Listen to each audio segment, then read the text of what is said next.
تو حضور نے فرمایا ان علوم میں سب سے پہلے جو علم اٹھایا جائے گا وہ وراثت کا علم ہے. وراثت کا علم اٹھا لیا جائے گا، سب سے پہلا جو اٹھائے جانے والا علم. آج آپ کو میں بتاؤں، میرے اپنے اندازے کے مطابق اگر 100 علماء موجود ہوں، جاہلوں کی بات ہی نہیں کر رہا ہوں، علماء کی بات کر، جو 12 سال پڑھ کر کے عالم فاضل مکمل ہو چکے ہوں، ان میں 100 علماء ہوں تو وراثت کے مسائل لکھ کر کے دینے والے شاید 5 ہوں گے یا 10 ہوں گے زیادہ سے زیادہ. علماء کے اندر یہ چیز اب نہیں رہ گئی. عوام کی بات تو چھوڑو، کیونکہ اس سے ٹچ ہی نہیں رہا علماء کا. ظاہر سی بات ہے، ٹچ کیوں نہیں رہا؟ عوام ان تمام باتوں کا سوال کرنا ہی چھوڑ چکی ہے. ان کو معلوم ہے سوال کریں گے تو جائیداد پھر کسی کے حق میں زیادہ چلی جائے گی، ادھر آ جائے گی. 2 بیٹے ہیں باپ کے، کروڑ روپے ہیں باپ نے چھوڑا ہے، 2 بہنیں بھی ہیں، سوال ہی نہیں کرتے، اب فتویٰ ہی نہیں پوچھتے. کیوں؟ انہیں معلوم ہے 1 کروڑ ہم دونوں بھائی 50-50 ڈیوائڈ کر کے رکھ لیں گے، کون آنے والا ہے دیکھتے ہیں. اب فتویٰ پوچھیں گے تو پھر شریعت بتائے گی کہ تمہاری 2 بہنیں جو بیاہ کر کے گئی ہیں ان کا بھی تمہارے باپ کے مال میں حق ہے، ان کا بھی حق ہے. اب ظاہر سی بات ہے پھر مال میں 2 کی بجائے اب 3 حصے ہو جائیں گے، 3 حصے ہو جائیں گے. تو 3 حصے معمولی نہیں ہوتے، یہاں 50-50 جو مل رہے تھے وہ ڈائریکٹ 30 پہ آ جاتے ہیں. اور دل پر جو ہے سانپ لوٹنے لگتا، ارے یہ بہنوں کو 30 لاکھ دینا پڑے گا. شادی بھی دھوم دھام سے کر کے دیے، جہیز بھی دیا، سب کچھ دیا، پھر اب باپ کی پراپرٹی میں سے 30 لاکھ بھی دینا پڑے گا. اے میرے عزیز، یہ دے دو آج خیر ہے، ورنہ قیامت کے دن 1 درہم کی وجہ سے لوگ جہنم میں جا رہے ہوں. 1 درہم کی وجہ سے بہنوں کا حق یا عورتوں کا حق جو دبا کر کے بیٹھا ہے. حدیث پاک میں یہ بھی ملتا ہے قیامت کے دن اس کا پیٹ اتنا بھاری ہوگا کہ زمین تک لٹک رہا ہوگا، وہ حرام کھایا ہوا ہے. اور دوسری آیتیں ہیں جس میں اللہ نے فرمایا ہے کہ اس کے پیٹ میں جہنم کی آگ ہی بھری جائے گی. یہی اس کے لیے زیادہ بہتر ہے جو دوسروں کا حق کھایا ہے، یتیموں کا حق کھایا ہے. عورتوں کے معاملات میں جو آج ڈاواں ڈول رہتے ہیں، ارے چھوڑو دیکھیں گے. بعض لوگ تو اب یہ کہتے ہیں کہ نہیں فتویٰ نہیں، ہم جا کر کے کورٹ سے حل کر لیں گے مسئلہ، کورٹ میں ہم ڈال دیں گے. کورٹ میں ان کو معلوم ہے کہ 10 سال کھینچیں گے تو 1 کروڑ تو 10 سال تک یوز کر ہی لیں گے، پھر دیکھا جائے گا. 10 سال گزر جائیں گے، 12 سال گزر جائیں گے، اور کورٹ ایک تھوڑی نہ ہے. سیشن کورٹ ہو تو پھر ڈسٹرکٹ کورٹ میں جائیں گے، ڈسٹرکٹ کے بعد پھر ہائی کورٹ میں جائیں گے، ہائی کورٹ کے بعد پھر سپریم. 35 سال تو ویسی لائف گزر جائے گی. یہ بھی کئی لوگوں کی اس طرح کی بری نیتیں ہوتی ہیں، لیکن انہیں یہ معلوم نہیں سپریم کے بعد ایک احکم الحاکمین کی بھی کورٹ ہے. وہ عدالت عالیہ میں تو تجھے پہنچنا ہی ہے، وہ اس وقت تو پہنچے گا جب تیری سانسیں اکھڑ رہی ہوں. دینا چاہ رہا ہوگا لیکن تیرے پاس ہوگا کچھ نہیں. اور ایک بات یہ بھی یاد کر لیں، بہنیں نرم دل ضرور ہوتی ہیں لیکن قیامت کے دن یہ معاف نہیں کریں گی. ان کے بارے میں بھی ہے، ان سے کہے گا بھائی کہ میں تیری شادی کیا، تجھے گھر پر بلاتا رہا، کھلاتا پلاتا رہا، باپ کے مال میں سے تھوڑا تجھ کو نہیں دیا، کوئی بات نہیں، آج تو مجھے معاف کر دے. وہ بہنیں کہیں گی نہیں، آج تو معاف کرنے کا کوئی دن ہی نہیں ہے، مجھے میرا مال نہیں چاہیے تھی، میرے باپ کا تو کھایا سو کھایا، مجھے تو آج تیری نیکیاں چاہیے. اس کے بدلے میں نیکیاں دے دے، جو کچھ بھی دنیا میں تھی پوری اٹھا کر کے دے دی جائیں. اور اگر نیکیوں سے کوڑا تھا، کچھ بھی نہیں تھا، تو وہ بہنیں اپنے گناہ اٹھا کر اس پر ڈال دیں گے، کم سے کم بوجھ تو ہلکا ہو جائے گا. اور اس دن وہ گناہوں کا انبار اٹھائے ہوئے دوزخ کی طرف جا رہا ہوگا. تو جن لوگوں نے حق تلفی کی ہے، فتویٰ پوچھنے کی بھی کیا ضرورت ہے؟ مسلمانوں اللہ کا خوف رکھو، دل میں ڈر رہے تو پھر آپ کو ادھر ادھر دھکے کھاتے ہوئے گھومنے کی بھی ضرورت نہیں. لوگ پھر کچھ ایسے بھی چالاکی کرتے ہیں، کہیں ایک شوشہ نکل جائے، 1 لاکھ تو بچ جائے کسی دوسرے فتوے سے، ہاں 2 لاکھ روپے بچ جائیں کسی اور ایک فتوے سے، معاذ اللہ رب العالمین. اگر تمہیں اللہ رب العزت کا خوف ہے تو یہ ہیلے بہانے ہرگز نہیں کرو گے، تمہیں رب تعالیٰ کا ڈر ہو بس. اب اللہ تبارک و تعالیٰ نے عورتوں کے متعلق فرمایا کہ ان کا حق دے دو. تو میں نے 2 صورتیں بتائی عورتوں کی. اگر اس کے شوہر کی اولاد تھی تو ربع ملے گا، یعنی 1/4 حصہ نہیں 8واں حصہ. اور اگر اولاد نہیں تھی، اولاد بالکل نہیں تھی، تو پھر اس کو اس کے مال کا 1/4 حصہ. پھر آپ پوچھیں گے باقی 3 حصے کہاں جائیں گے؟ سوال آپ کریں گے اولاد تھی ہی نہیں تو چوتھائی دے رہے اس کو پورا پورا مال دے دو نا بیوی کو، بیٹے بھی نہیں بیٹیاں بھی نہیں. ایسا نہیں میرے عزیزوں، دوسرے وارثین دیکھے جائیں گے، اس کے شوہر کی ماں تھی یا باپ تھا یا پھر کوئی اور وارثین، پھر اس میں بٹ کر کے واپس پھر بیوی کو ملے گا، پھر بیوی کو آئے گا. یہ مسئلہ رد کا ہے. وراثت کے مسائل بہت طویل ہیں، بہت طویل ہے، بہت طویل. میں خود محسوس کرتا ہوں ایگزام میں، مفتی کورس کے بھی ایگزام میں ہیں، فضیلت کے بھی ایگزام میں، جو ہمارے آخری سال کے ہوتے ہیں، یہ وراثت کے مسائل پڑھائے جاتے ہیں. 3 گھنٹے 3.5 گھنٹے کا وقت ہوتا ہے ایک پیپر کا، اس میں صرف 2 ہی سوال آتے ہیں اور وہ 2 سوال بھی حل نہیں ہو پاتے، آدھے رہ جاتے ہیں. یہ وراثت کے مسائل صرف 2 ہی سوال آتے ہیں 3 گھنٹے میں، وہ بھی حل نہیں ہو پاتے. آپ کو میں یہ صرف اور صرف اس کی اہمیت سمجھنے کے لیے بتا رہا ہوں کہ پورے ذہن کا اس پر حاضر رہنا، کس کا حصہ کتنا مل رہا ہے، کتنے اس میں سے نکل رہے ہیں.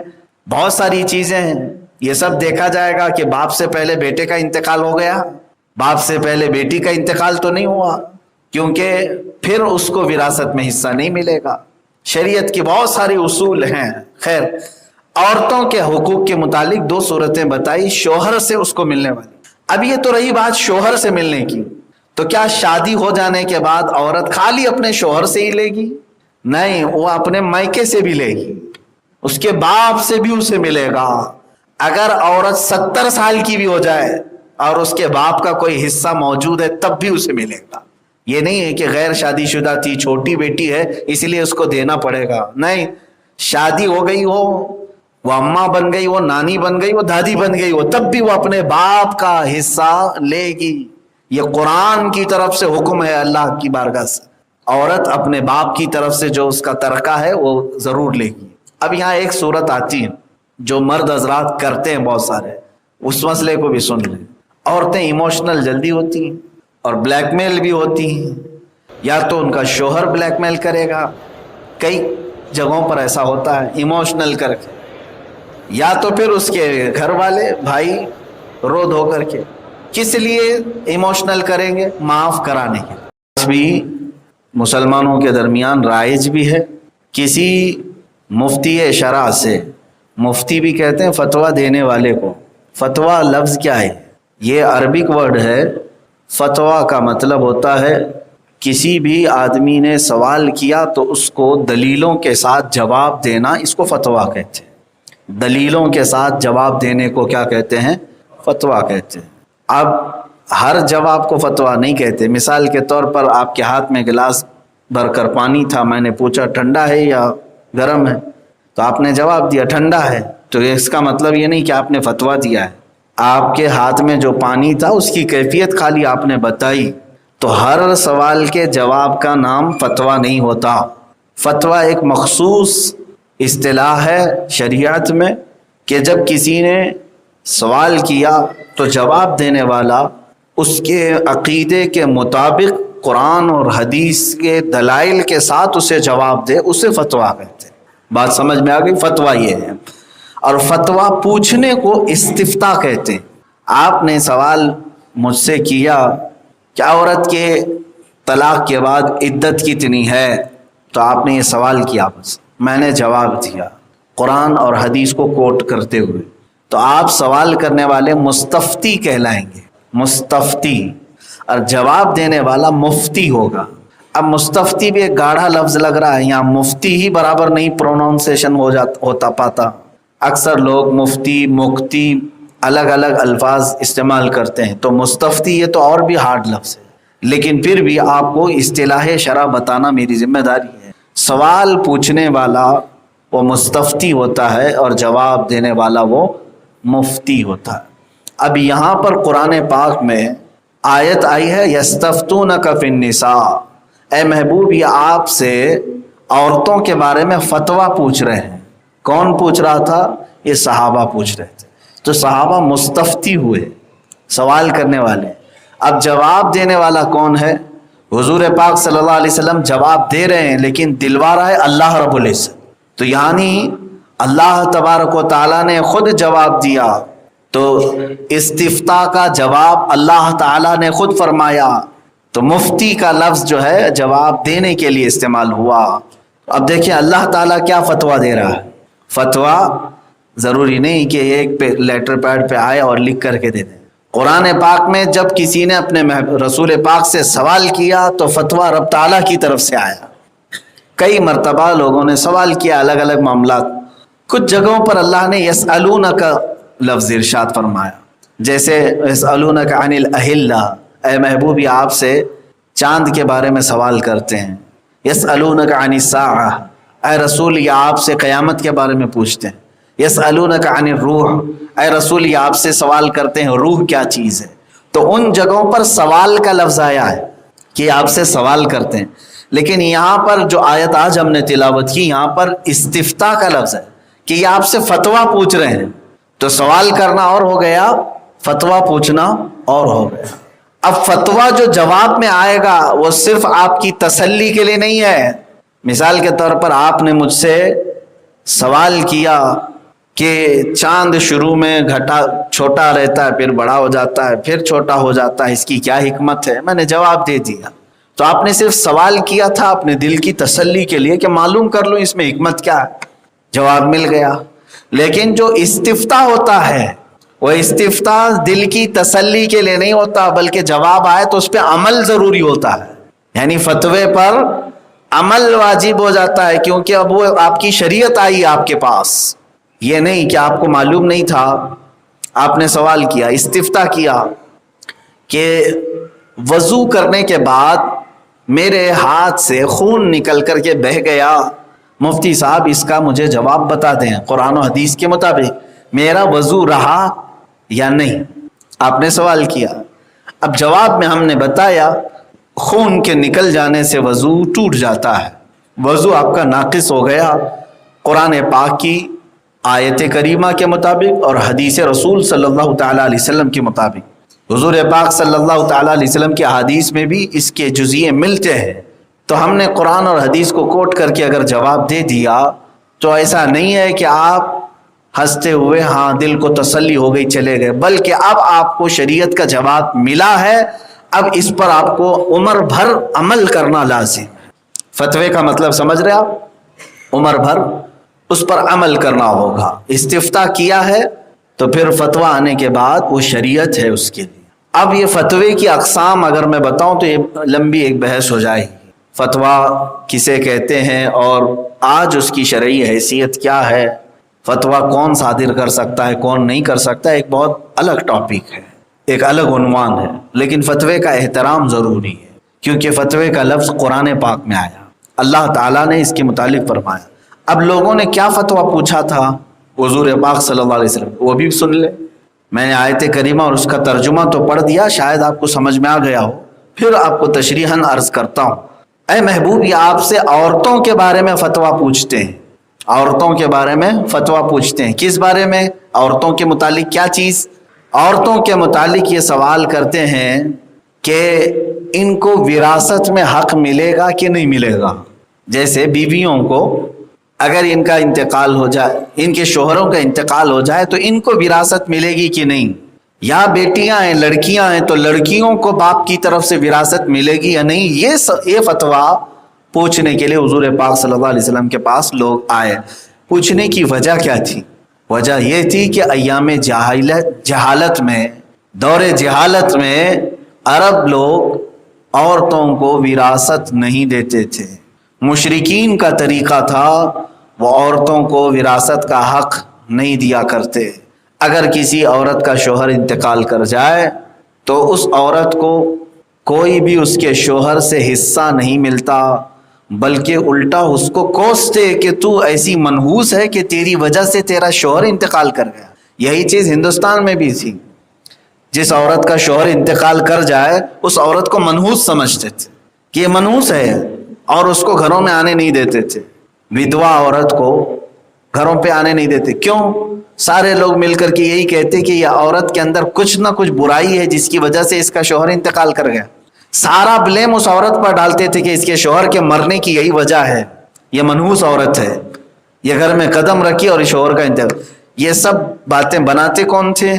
ظاہر سی بات ہے شوہر کی ماں, اس کی ساس, یہ سارے بکھیڑے کھڑے کر کے رکھتی کہ یہ میری بہو منحوس ہے، میرے بیٹے کو کھا گئی، یہ ڈائن ہے، یہ چڑیل ہے، یہ آج بھی الفاظ ہیں، آج بھی ہیں۔ یہ مشرکین کا زمانہ تھا، مشرکین عرب اس کے قائل تھے۔ اگر مسلمانوں میں کوئی اس طرح سے کرتا ہے، اللہ کی پناہ، وہ گناہ کبیرہ میں مرتکب ہے، بہت بھیانک گناہ میں۔ اگر اس کا الٹا ہو جائے تو تمہاری بہو مر گئی تو پھر کس کو بلیم کریں گے؟ تمہارا بیٹا منحوس تھا جس کی وجہ سے عورت چلی گئی؟ نہیں، یہ کبھی نہیں کہا جائے گا، یہ کبھی نہیں کہا جاتا، کیونکہ جاہلیت کے زمانے میں مشرکین کے ہاں چت بھی ان کا، پٹ بھی ان کا، سارا یہ نحوست کا جتنا بھی پلندہ ہے وہ عورتوں کے سر پر ڈالا جاتا تھا، مردوں کے نہیں۔ اب ایک چیز یہ بھی کہ ان کے شوہروں سے ان کو وراثت نہیں ملتی تھی، دوسری چیز ایک اور بھی تھی عرب میں رائج، وہ کیا ہے؟ کسی لڑکی کا باپ انتقال کر گیا، مالدار کی لڑکی تھی، اب یتیم ہو گئی۔ اب یتیم ہو گئی تو عرب کیا کرتے تھے؟ یتیم بچوں کو اپنی کفالت میں لے لیتے تھے، چلو میں پالتا ہوں اس کو، کیونکہ اب اس کی ماں کی دوسری شادی ہونا مشکل ہے، اب میں اس لڑکی کو لے کر کے پالتا ہوں۔ یتیم لڑکی کو لے کر کے پالتے تو تھے عرب، لیکن ان کی نیت خراب ہوتی تھی۔ کیا چیز؟ اس کے مال کے اوپر نظر ہوتی تھی، اس کا باپ جو مال چھوڑ کر کے گیا یتیم، تو یاد اگر وہ اچھی لگتی ان کو، خوبصورت ہوتی، تو خود ہی نکاح کر کے رکھ لیتے کہ مال کہیں دوسری جگہ نہ جائے۔ یتیم لڑکی کا مال ہے کہ اس کے باپ کی طرف سے اس کو جو ملا ہے، شادی کر لیں گے تو سب ہماری گھر میں رہے گا، شادی کر لیتے۔ اور اگر وہ بدصورت نظر آئی، اس کو اچھی نہیں لگی، تو شادی خود بھی نہیں کرتا اور دوسری جگہ شادی بھی نہیں کراتا، کیونکہ دوسری جگہ کرائے گا تو مال پورا ٹرانسفر ہو جائے گا، جس سے نکاح کر کے جیا جائے گا، یہ لڑکی پورا مال ادھر لے کر چلی جائے گی، اپنے باپ کی طرف سے جو کچھ بھی اس کے پاس حصہ ہے وہ سب لے کے چلی جائے۔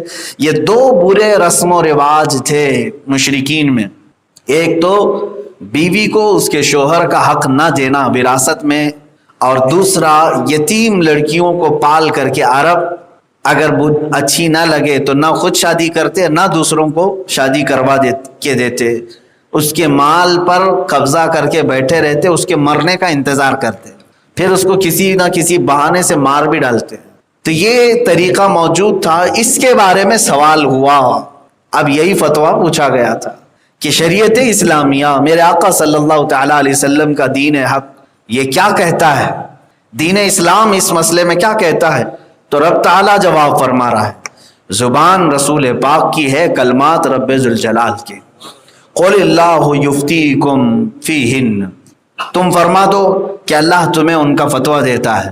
وما یتلی علیکم فی الکتاب فی یتامی النساء اللاتی لا تؤتونہن، اللہ فرماتا ہے جو تم پر قرآن میں پڑھا جاتا ہے ان یتیم لڑکیوں کے بارے میں کہ تم انہیں ان کا حق نہیں دیتے اور انہیں نکاح میں بھی لانے سے منہ پھیرتے ہو، اور جو تم اور کمزور بچوں کے بارے میں، تو اب رب تعالیٰ جواب کیا فرما رہا ہے؟ ان تقوموا لیلیتامی بالقسط، اللہ کا جواب یہ ہے کہ یتیموں کے حق میں انصاف پر قائم رہو، جتنا اس کا حق ہے اسے پورا دو۔ اگر تمہیں وہ بھاگ گئی، ٹھیک، اچھی لگی، نکاح کر لیا، ٹھیک ہے، زندگی بھر بیوی بن کر رہے گی۔ نکاح نہ کرنا ہو تو اس کے مال کی وجہ سے اسے روک کر کے رکھنا اور اس کے مرنے کا انتظار کرنا، یہ بہت بڑا گناہ ہے۔